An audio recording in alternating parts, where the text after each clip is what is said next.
చాలా సంతోషంగా ఉంది. ఈ కళ్ళల్లో మీ ఆనందం ఈ రోజు 2 ఏళ్ల సుపరిపాలన ధైర్యంగా కూటమి కార్యకర్తలు మేము ఈ పని చేశామని గ్రామాల్లో చెప్పుకునే తగ్గట్టుగా ఏదైతే ఈ ప్రపంచంలోనే భారతదేశం అగ్రమాగా ఉండాలి అని నిరంతరం కష్టపడుతున్నాం. మన ప్రధానమంత్రి నరేంద్ర మోడీ గారి ఆశీర్వాదంతో ఈ రోజు మన రాష్ట్రం కూడా భారతదేశంలో అభివృద్ధిలో పరుగులు పెడుతోందన్న విషయం మనందరికీ తెలుసు. మరి ఈరోజు నాయకులు వేదిక పైన ఉన్న పెద్దలందరూ చెప్పారు, ఈరోజు మనం ఎన్నికల సమయంలో ఏదైతే మాట చెప్పామో ఆ మాట నిలబెట్టుకున్న ప్రభుత్వం కూటమి ప్రభుత్వం అని ఈ సభాముఖంగా మీకు అందరికీ తెలియజేస్తున్నాం. అన్ని విధాలుగా ఈరోజు సమయం లేదు, అందరికీ అన్నీ తెలుసు. 14-19లో మనమే అభివృద్ధి చేశాం. 19-24లో ఈ రాష్ట్రానికి విధ్వంసం కాడుకొచ్చాడు. ఒక్క అవకాశం అని చెప్పి ఈ రాష్ట్రాన్ని భావితరాల భవిష్యత్తుని విధ్వంసం చేసి ఈ రోజు వెన్నుపోటు ధరాలు చేస్తున్నాడు. ఈ రాష్ట్రానికి వెన్నుపోటు మొట్టమొదటి వ్యక్తి ఎవరంటే వైఎస్ జగన్మోహన్ రెడ్డి గారు అనే విషయం మీకు తెలియజేస్తున్నా. ఈ రాష్ట్రానికి వెన్నుపోటు పొలిచింది నువ్వు కాదా జగన్ రెడ్డి అని మరొక్కసారి నేను ప్రశ్నిస్తున్నా. ఎస్, ఈ కూటమి 175 నియోజకవర్గాలు ఈ ఎన్డీఏ కూటమి అనే చెప్తున్నా, ఇదే జాగిందార్ అని చెప్తున్నా. ఎన్డీఏ కూటమి జాగిందార్ అనే విషయం చెప్తున్నా. ఎందుకంటే అభివృద్ధి చేసింది మేము, చెయ్యబోయేది కూడా మేమే అనే విషయాన్ని కూడా మీకు తెలియజేస్తున్నాం. ఈరోజు అందరం చెప్పాం సూపర్ 6 పథకాలు. నీలాగా పెన్షన్ ఇవ్వడానికి మాకు 5 సంవత్సరాలు పట్టలేదు. 200 ఉన్న పెన్షన్ని 1000 రూపాయలు చేసింది మా చంద్రన్న. 1000 రూపాయలు ఉన్న పెన్షన్ని 2000 చేసింది మా చంద్రన్న.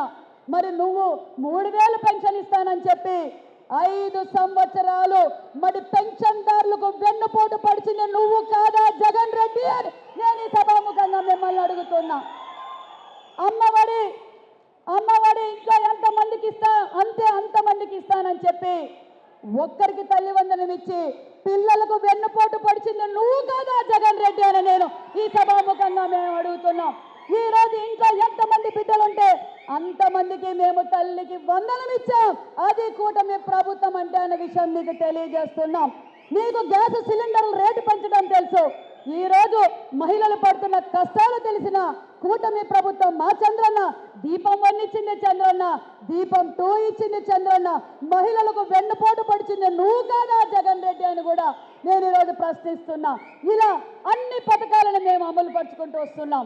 మరి ఈరోజు ఆర్ఎంబి పార్ట్ హోల్స్ కావచ్చు, ఎన్ఆర్జీఎస్ వర్కులు కావచ్చు, జలజీవన్ మిషన్ కావచ్చు, అమృత్ 2 కావచ్చు, రాజధాని కావచ్చు, పోలవరం కావచ్చు, హైవే కనెక్టివిటీ కావచ్చు, ఎయిర్ కనెక్టివిటీ కావచ్చు, పోర్ట్ కనెక్టివిటీ కావచ్చు, ఇండస్ట్రియల్ హబ్, రైల్వే కనెక్షన్.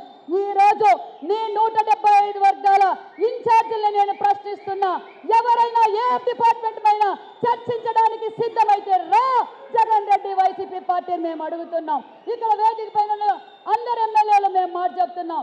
ఏ నియోజకవర్గానికి వస్తారో రండి, ఏ సబ్జెక్ట్ మీద తీసుకుంటారో రండి.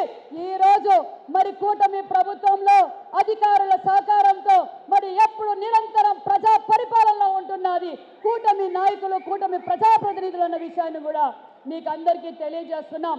మరి నేను తెలియజేసేది ఒక్కటే, మరి నాకు పెనుగొండ నియోజకవర్గ శాసనసభ్యులుగా నాకు అవకాశం ఇచ్చి మంత్రిగా కూడా బీసీ వెల్ఫేర్ శాఖగా నాకు అవకాశం కల్పించారు.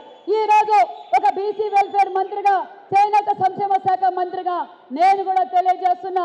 రండి, మీ బీసీ మంత్రులుగా ఏం పని చేశారో, మీ చేనేత శాఖ మంత్రులుగా ఏం పని చేశారో ఈ రోజు నేను చర్చించడానికి సిద్ధమని కూడా ఈ సభాముఖంగా మీకు అందరికీ తెలియజేస్తున్నా.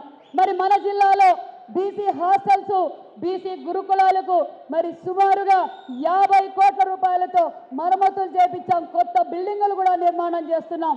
కదిరిలో మరి బీసీ బిడ్డలు ఎక్కువ ఉన్నారు. గురుకుల పాఠశాల కూడా దగ్గరలో ఒకటి కొత్తది శాంక్షన్ చేయబోతున్నాం అనే విషయాన్ని కూడా మీకు తెలియజేస్తున్నాం. దానితో పాటు బీసీ హాస్టల్స్ రెనోవేషన్ చేశాం. పర్సెంటేజ్ కూడా బాగా పెరిగింది. అందుకు అధికారులకు మరి నాయకులు కూడా అందరికీ ప్రత్యేకమైన ధన్యవాదాలు. మరి మేము ఎన్నికల సమయంలో చెప్పాం, చేనేతలకు ఆదరిస్తామని చెప్పాం, చేనేతలకు ఫ్రీ కరెంట్ ఇచ్చాం. మరి దానితో పాటు మరి మన ధర్మవరం శాసనసభ్యులు మంత్రివర్యుల సహకారంతో ధర్మవరంలో మెగా క్లస్టర్ కూడా 38 కోట్లతో శాంక్షన్ చేశారన్న విషయాన్ని కూడా మీకు అందరికీ తెలియజేస్తూ మరి చేనేతలకు కావచ్చు అన్ని రంగాలు ఈరోజు అభివృద్ధి ధ్యేయంగా పనిచేస్తోంది. ఈరోజు నేను వైసీపీ పార్టీ నాయకులకు తెలియజేసేది ఒక్కటే, మీతో ఇంకా చాలా మాట్లాడాలని ఉంది. ఈరోజు కియా తెచ్చిన సృష్టికర్త చంద్రబాబు నాయుడు, ఈరోజు ఫైటర్ తెచ్చింది కూడా చంద్రబాబు నాయుడు గారే. రోడ్డు మీద తిరిగే కార్ల పరిశ్రమ మాదే, గాలిలో దేశానికి రక్షించే ఫైటర్ జెట్లు తెచ్చింది కూడా మేమే. ఈ రోజు రాయలసీమ అంటే రాయలసీమ ముద్దు బిడ్డ, రాయలసీమ బిడ్డగా ఈ రోజు ఏ ప్రాజెక్టులు తెచ్చింది కూడా గతంలో తెలుగుదేశం ప్రభుత్వంలో, ఈ రోజు మళ్ళీ కూటమి ప్రభుత్వంలో. ఈ రోజు సాగునీరు, తాగునీరు, డ్రిప్ ఇరిగేషన్ ప్రాజెక్టులు, మరి హార్టికల్చర్ రాయలసీమ హార్టికల్చర్ హబ్ తీసుకొచ్చింది కూడా మనమే అని తెలియజేస్తున్నాం.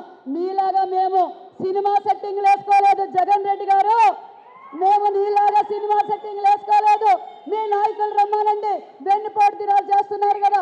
ఈ రాష్ట్రానికి వెన్నుపోటు ధరలే మీరు, ఈ రాష్ట్రాన్ని భూస్థాపితం చేసింది మీరు. ఈ రోజు నరేంద్ర మోడీ గారి ఆశీర్వాదంతో పోలవరం పూర్తి చేస్తున్నాం, అమరావతి పూర్తి చేస్తున్నాం, పరిశ్రమలు వస్తున్నాయి. ఈరోజు భారతదేశంలో ఎక్కువగా పెట్టుబడులు వచ్చిన రాష్ట్రం ఏదంటే అది ఆంధ్రప్రదేశ్ అన్న విషయాన్ని మీకు తెలియజేస్తున్నా. ఈరోజు మా యువగల అధినేత నారా లోకేష్ బాబు గారు ఈరోజు తల్లికి వందనం కావచ్చు, పరిశ్రమలు తీసుకురావడం కావచ్చు, ఉపాధి కల్పించడంలో కావచ్చు, మరి మీరు పోటీ పడగలరా? ఆయన కాలు ఏళ్ళు గోలు కూడా సరిపోరు మీ వైసీపీ పార్టీ వారు. గతంలో పిఆర్ శాఖ మంత్రిగా పనిచేసిన మన లోకేష్ బాబు గారు వేసిన రోడ్లే మళ్ళీ ఈరోజు మన డిప్యూటీ సీఎం పవన్ కళ్యాణ్ గారు ఈరోజు ఊరికి ఈరోజు రోడ్లు కల్పిస్తున్నారు. ఈ రోజు మళ్ళా పిఆర్ అంటే మధ్యలో 14-19లో పిఆర్ శాఖ మంత్రి ఎవరు?